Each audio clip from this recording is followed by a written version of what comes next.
Olá, seja muito bem-vindo. Estamos chegando com mais uma edição do Dia de Campo na TV. No programa de hoje, vamos conhecer o sorgo de corte e pastejo, uma ótima opção para pecuaristas de carne e leite, pois permite a formação de pastagens de qualidade em um curto espaço de tempo. A diversificação de culturas anuais para a produção de forragem é altamente desejável. O cereal é uma boa alternativa para o fornecimento de forragem fresca para os bovinos. E na agência Embrapa de Notícias, fique por dentro das mais recentes novidades da pesquisa agropecuária. E agora no quadro Repórter em Campo, saiba como fazer a irrigação em macieiras e garantir produtividade nos pomares. Confira!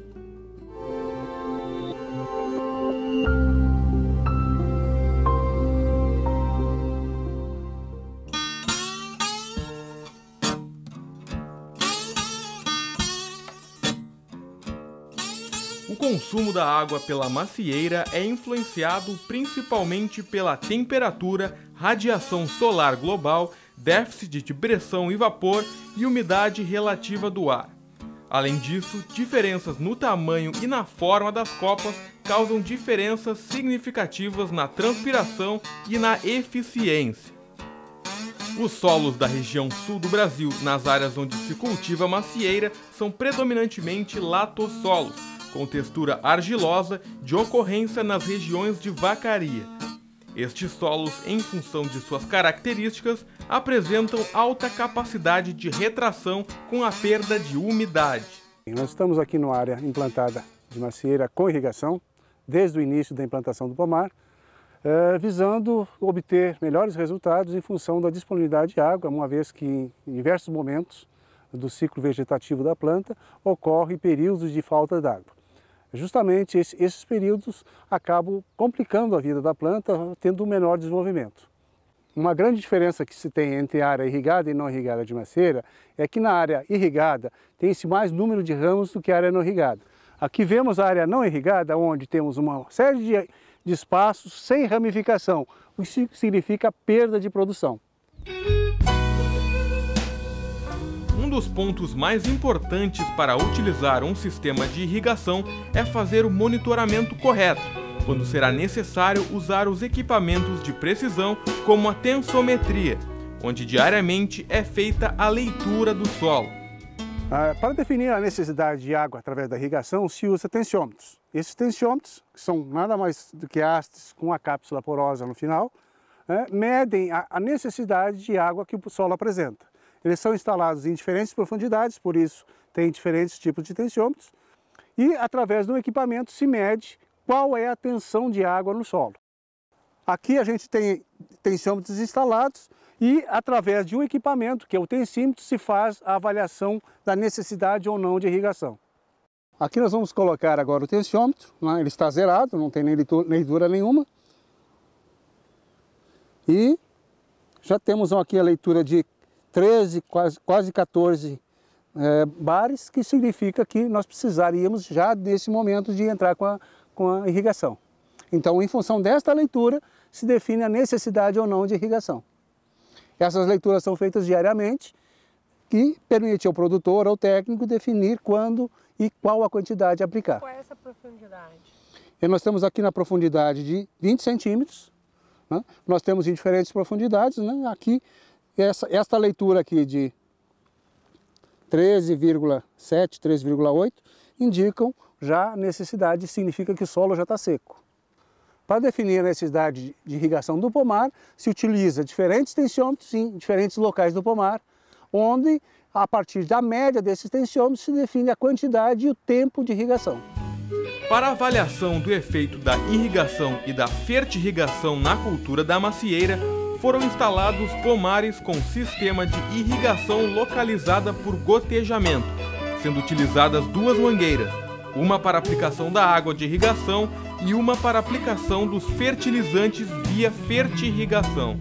O que se observa é, se compararmos essa área irrigada com a área não irrigada, esta área aqui apresentou muito maior crescimento vegetativo, as plantas tiveram maior altura, maior número de ramos, maior crescimento, e posso dizer até que antecipação de colheita, porque praticamente ganhamos um ano de cultivo ao aplicarmos essa tecnologia. Junto com a irrigação, podemos também fazer adubação via fertirrigação, ou seja, utilizar o sistema de irrigação para fornecer os nutrientes via água de irrigação. Esse aspecto favorece porque traz economia, uma vez que todos os gastos relativos à aplicação do fertilizante via solo podem ser minimizados pela aplicação direta do fertilizante via água.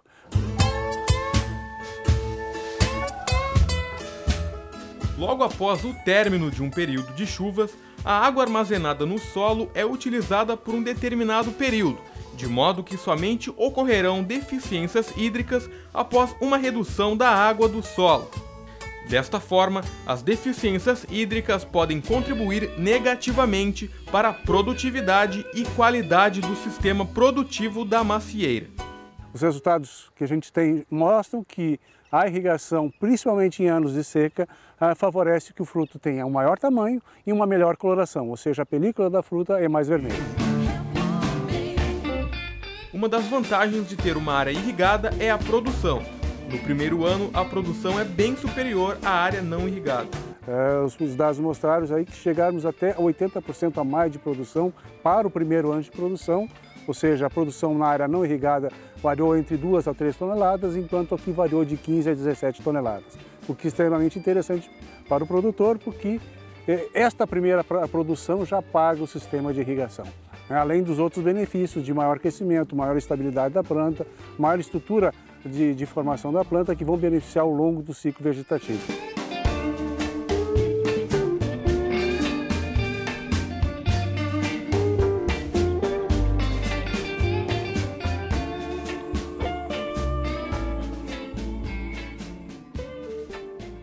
Subsidiar as normas técnicas específicas para o sistema de produção integrada de pimentão que estão em fase final de publicação. Este é o objetivo do portfólio lançado pela Embrapa e Ministério da Agricultura, Pecuária e Abastecimento sobre a cultura dessa hortaliça. Confira no quadro Sempre em Dia.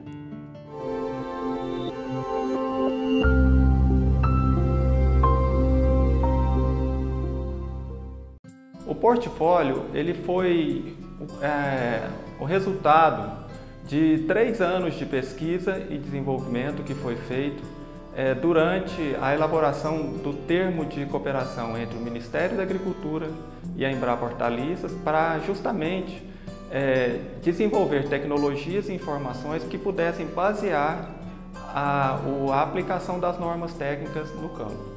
Então, o portfólio ele é a reunião de todas essas informações em um CD que visa facilitar ao produtor o acesso a essa informação. Então, o portfólio é um conjunto de informações para facilitar ao produtor a aplicação das normas técnicas. A adoção dessas práticas ela permite ao produtor uma gestão mais eficiente da sua propriedade. Passamos a ter agora a ideia de uma empresa rural.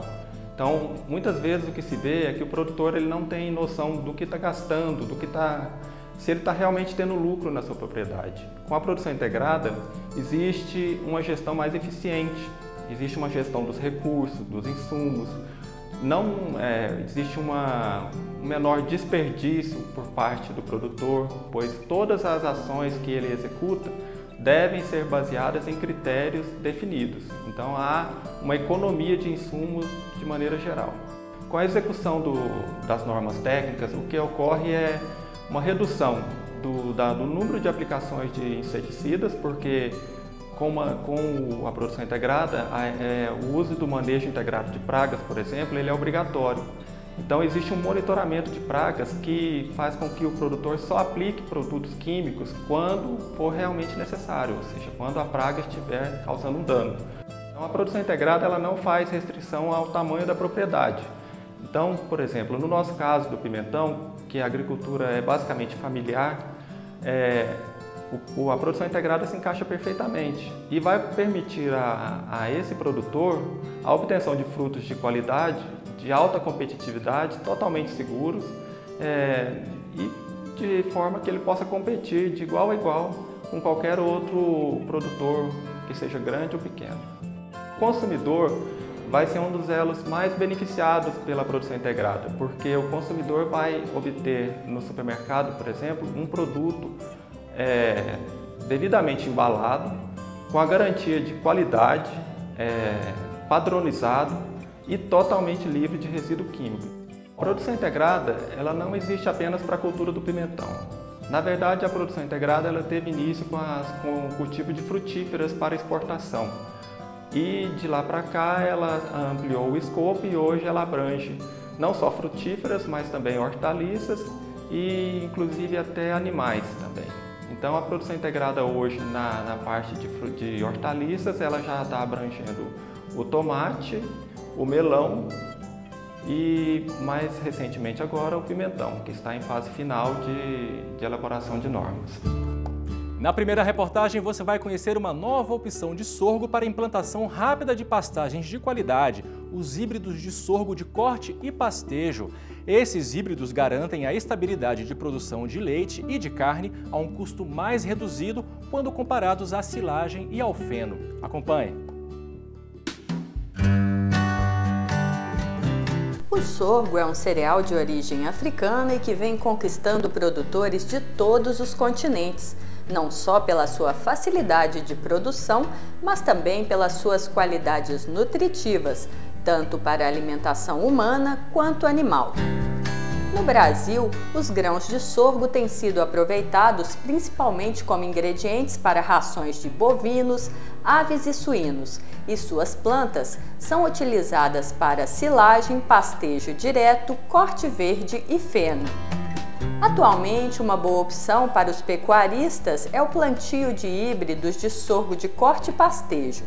Esse tipo de sorgo é o resultado do cruzamento do sorgo bicolor com o sorgo sudanense. Esses híbridos são uma alternativa para os períodos de verão-outono e de primavera-verão. Podem complementar a alimentação do gado e baratear muito os custos de produção de leite e de carne.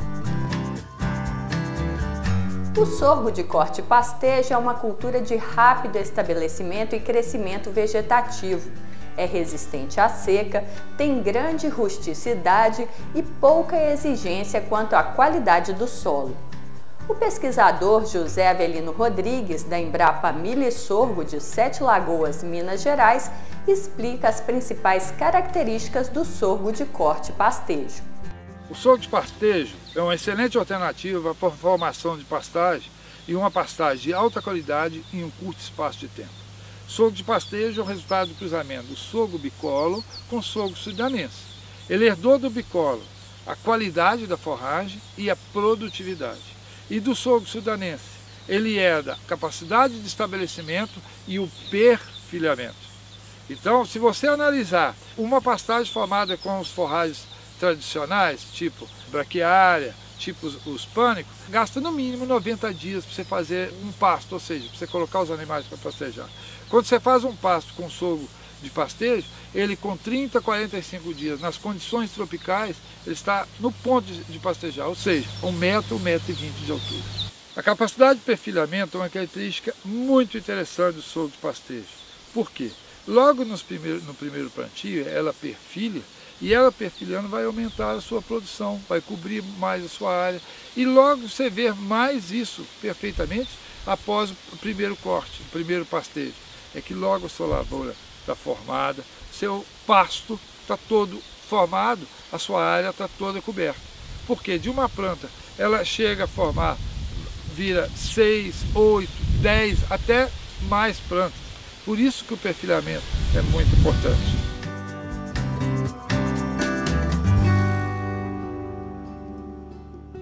Na segunda reportagem, vamos conhecer as principais características do sorgo de corte pastejo, como a sua rusticidade, alta capacidade de rebrota e para a reforma de pastagens. Confira!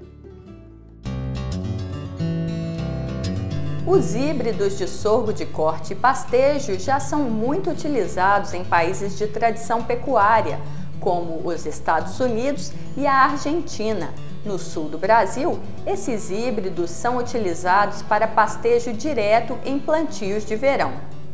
Bom, eu uso sorgo de corte e pastejo para suprir a necessidade alimentar da época de seca, que era o nosso período de verão aqui no sul. Frequentemente nós temos esse período seco que compromete a suplementação animal, o fornecimento de matéria verde animal para os animais, fazendo com que diminua o nosso ritmo de engorda e o nosso abate. O sorgo permite manter esse ritmo de abate normal, fazendo com que os animais engordem normalmente, nesse período mesmo seco, mantendo o nosso ritmo de abate, consequentemente fazendo com que o nosso fluxo financeiro no verão seja normal, seja bom. A diversificação de culturas anuais para a produção de forragem é uma decisão estratégica para os pecuaristas de carne e de leite.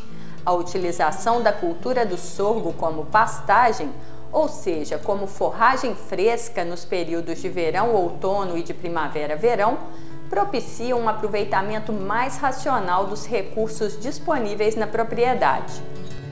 O pesquisador José Avelino fala das principais questões que o produtor deve levar em consideração ao adotar o sorgo de pastejo em sua propriedade.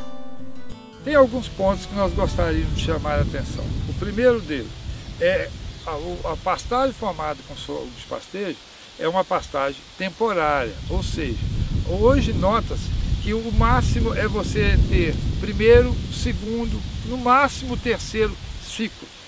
Você coloca os animais para pastejar, esse pasto vai perfilhar, vai formar de novo, você coloca o segundo e depois o terceiro. Os dados mostram que a partir do terceiro ciclo é economicamente inviável, porque esse perfilho aí não é muito bom, a planta não vai cobrir tanto solo e não vai te dar tanta produtividade. Outro aspecto também, como é um pastejo, como uma pastagem, o material formado para pastejo, você tem logo usar um espaçamento menor. Hoje é menor, diferente do sorgo de granífero e o sorgo forrageiro para silagem. Hoje, geralmente, nós recomendamos você plantar de 25, 35 ou 45 centímetros entre fileiras.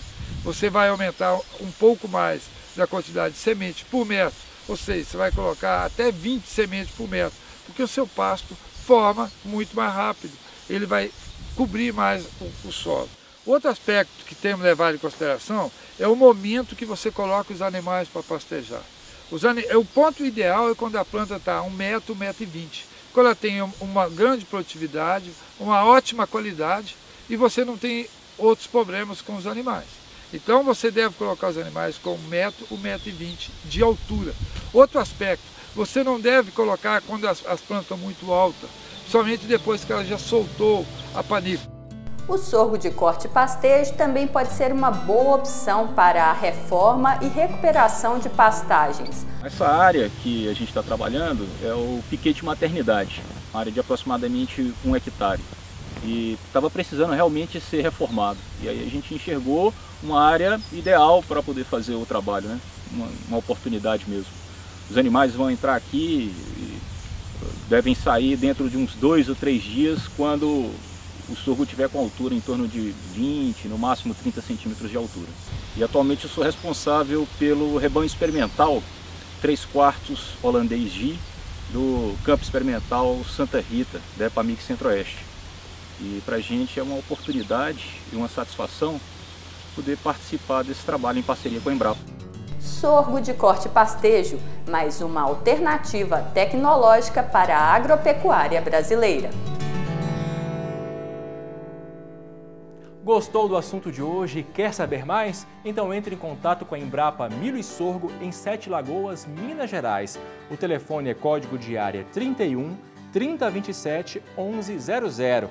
Pela internet no embrapa.br/milho e sorgo. E no quadro Na Mesa de hoje você vai aprender a fazer um prato fácil e que pode ser saboreado por toda a família. É a traíra na panela de pressão. Lápis e papel na mão para não perder nenhum detalhe.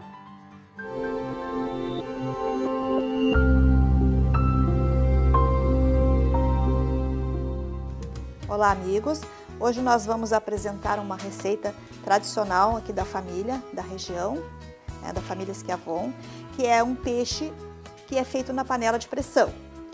Bom, os ingredientes são uma traíra de mais ou menos meio quilo, 4 tomates grandes, 6 cebolas médias,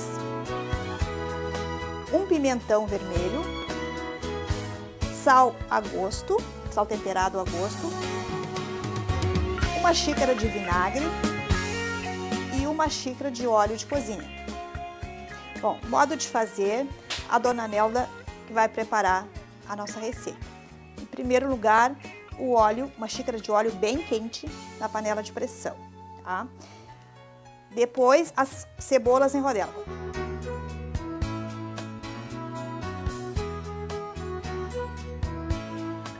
Em seguida, as rodelas de tomate.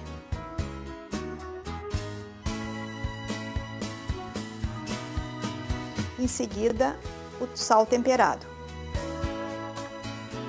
O pimentão. Em seguida, o peixe cortado em pedaços. Depois do peixe, a gente vai colocar mais uma camada de tomate em rodelas. Depois do tomate, mais os pedaços de pimentão picado. Mais um pouquinho de sal, para salgar o tomate e o pimentão. A panela agora vai em cima do fogo, bem quente. Quando está bem fervendo, aí vai o vinagre. Agora eu vou botar o vinagre.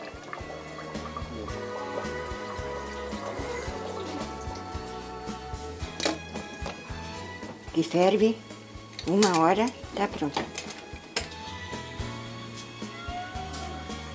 Tem que ferver 1 hora, depois a gente abre para ver se está pronto. Às vezes está, às vezes não está, porque o peixe está muito grosso, então tem que ferver um pouco mais.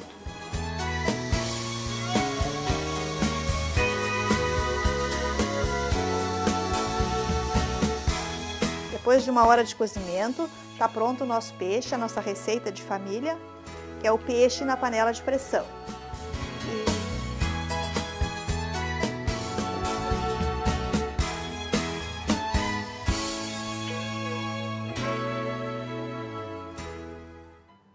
E agora conheça 2 aplicativos desenvolvidos pela Embrapa que estão ajudando produtores no manejo de lavouras de erva mate. Acompanhe.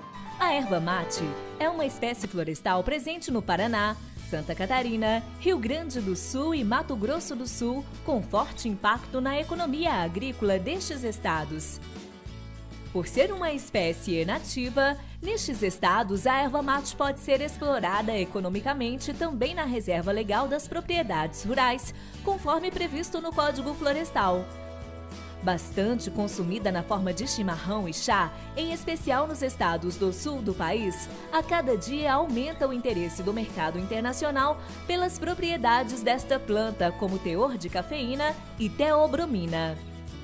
Isso proporciona um amplo espaço para ocupar no mercado com a sua utilização em novos produtos como chás, energéticos e outras bebidas, cosméticos e produtos de limpeza, tanto no mercado interno como para exportação. Estas novas aplicações para a erva mate podem ampliar o seu mercado e aumentar o valor agregado do produto e, consequentemente, a renda dos produtores. Para abastecer este mercado, é necessário matéria-prima de qualidade e isso está nas mãos do produtor rural. Melhorias no sistema de produção podem auxiliar o produtor a se tornar mais competitivo e atender este mercado cada vez mais exigente. Para auxiliar os produtores de erva mate, a Embrapa Florestas desenvolveu o aplicativo Manejo Mate, um sistema computacional que orienta e mostra a evolução da qualidade e produtividade de um erval conforme o produtor conduz os seus plantios. A partir de informações sobre qualidade de mudas, solo, área de cultivo, formas de implantação, pragas e doenças, manejo, condução e colheita, o produtor pode simular como estes itens influenciam em sua produtividade e levar a campo a melhor solução. Associado ao Manejo Mate está o Planin Mate. aplicativo desenvolvido para auxiliar na tomada de decisão para atividades de manejo e planejamento de plantações de erva mate. Ele permite que o usuário acompanhe seus custos, emitindo relatórios dos gastos e possibilita a análise econômica dos ervais. Juntos, os programas auxiliam o produtor a gerenciar melhor seus plantios, com geração de renda e ajudando a cumprir o Código Florestal. Com os programas da família CIS, a Embrapa contribui para a sustentabilidade florestal em benefício da sociedade brasileira. Acesse o site. E quem já está aqui com a gente no estúdio é a Juliana Freire, que veio trazer as últimas novidades da pesquisa agropecuária com a agência Embrapa de Notícias. Juliana, o que tem de novidade para hoje? Augusto, a primeira é sobre um infravermelho que identifica com precisão e rapidez a qualidade da manga do Vale do São Francisco. O equipamento é capaz de estabelecer o ponto em que o fruto deve ser retirado do mangueiral a fim de atingir a qualidade de consumo. O procedimento é bem mais vantajoso que os métodos convencionais, que de maneira geral causam a perda de grande quantidade de frutas. E a alimentação inadequada e insuficiente do rebanho é o maior problema da pecuária de leite no Brasil. O diagnóstico foi feito pelo programa Balde Cheio, que completou 20 anos e já atendeu cerca de 10 mil pecuaristas. E a pesquisa agropecuária criou um sistema de bioreatores de bancada que permite entender melhor os processos de compostagem, principal método para a produção de fertilizantes orgânicos. O sistema é composto por 12 bioreatores. Com apenas 3 litros de material, em 8 horas é possível ter uma resposta sobre se a mistura tem potencial de alcançar a temperatura ideal para o processo de compostagem. Agora a Embrapa está buscando a parceria de empresas para finalizar o produto para o mercado. Essa tecnologia certamente vai ajudar muitos produtores rurais. Com certeza. E Ju, quem quiser mais informações, acessa qual endereço, faz o quê? É só acessar o endereço da Embrapa na internet que aparece aí na sua tela e conferir as novidades da pesquisa agropecuária. Legal, Ju. Obrigado pela sua participação. Até a próxima. E o Dia de Campo na TV fica por aqui. Nos encontramos na próxima semana. Acesse embrapa.br/Dia de Campo na TV e assista a outras reportagens. Obrigado pela sua companhia. Até o próximo programa. Tchau!